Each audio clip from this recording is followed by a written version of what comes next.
Bismillahirrahmanirrahim. Assalamualaikum warahmatullahi wabarakatuh. Sekarang saya masuk hadis, saya baca hadis tentang hadis akhlak.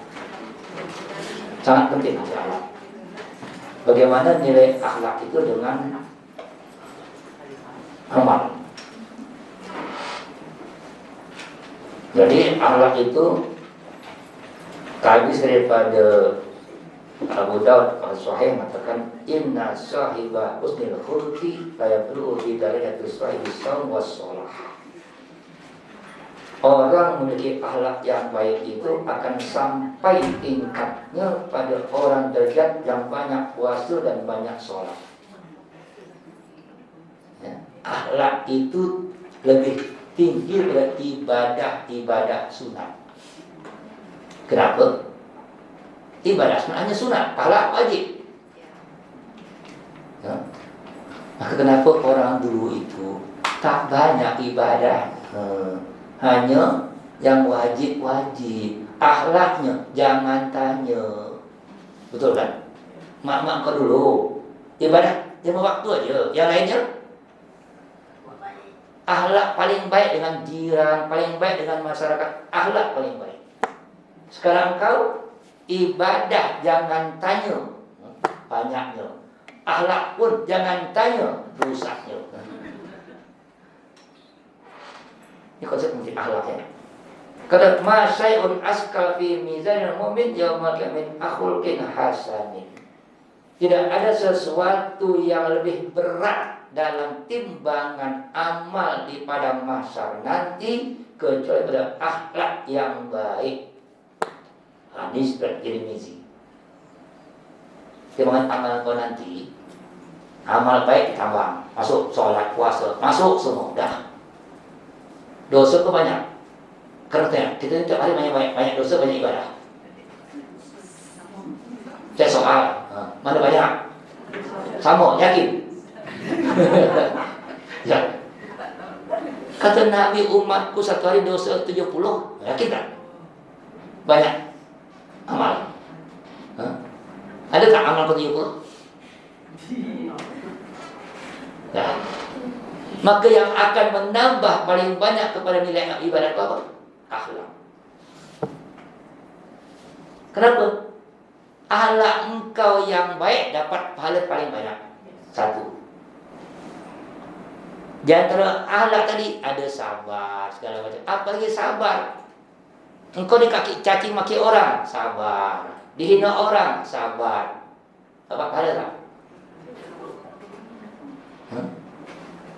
Dapat pahala banyak buat orang yang maki kau.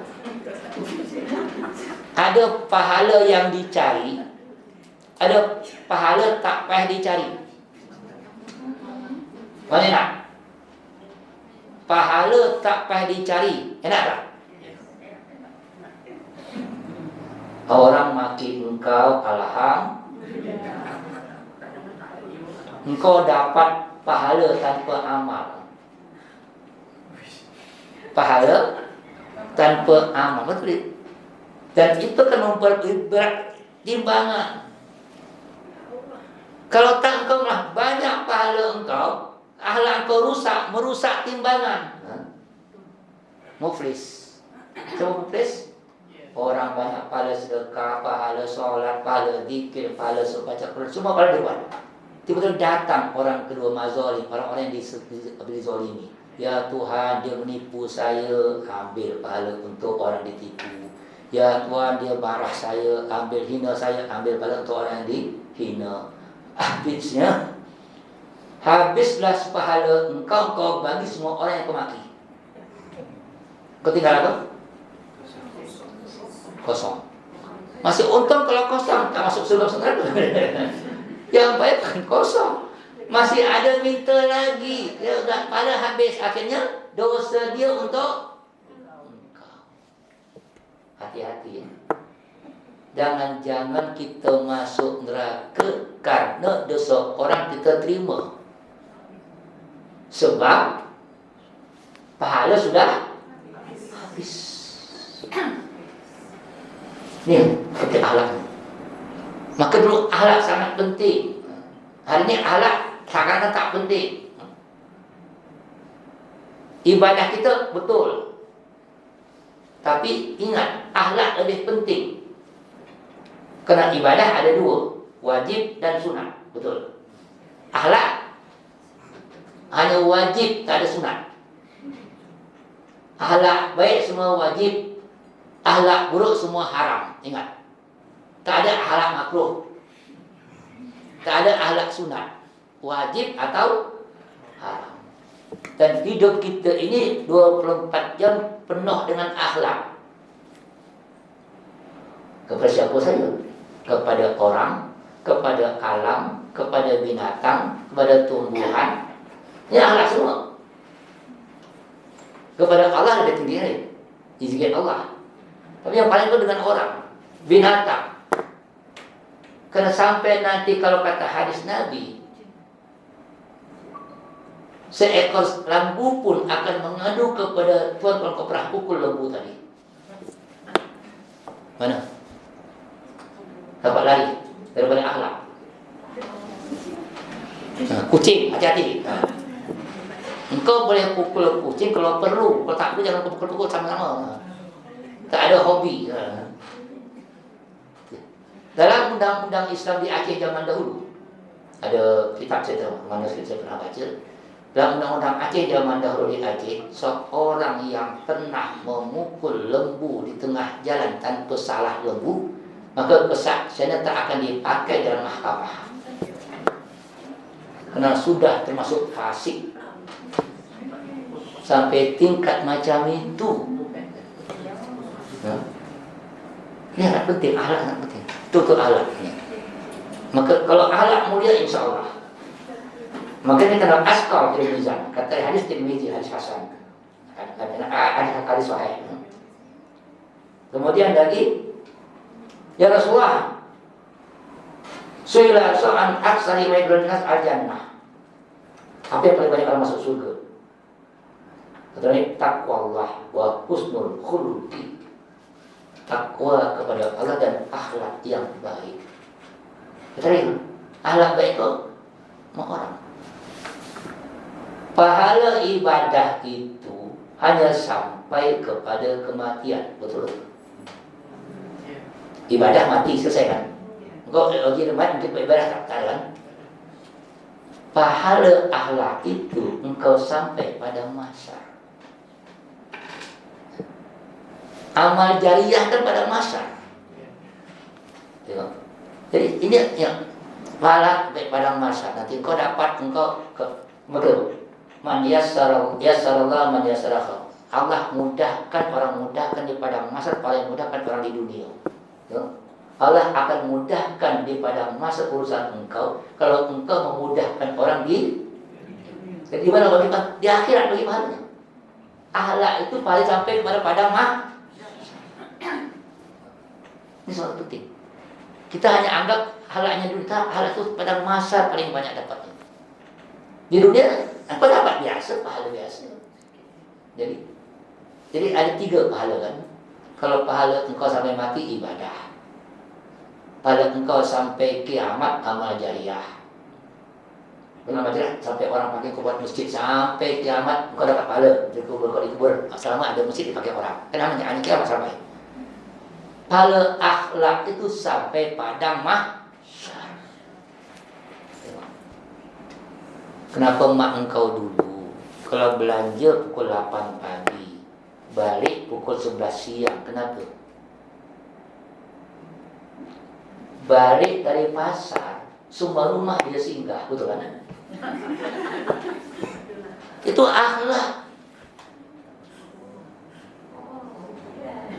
Kian dengan jiran, akhlak.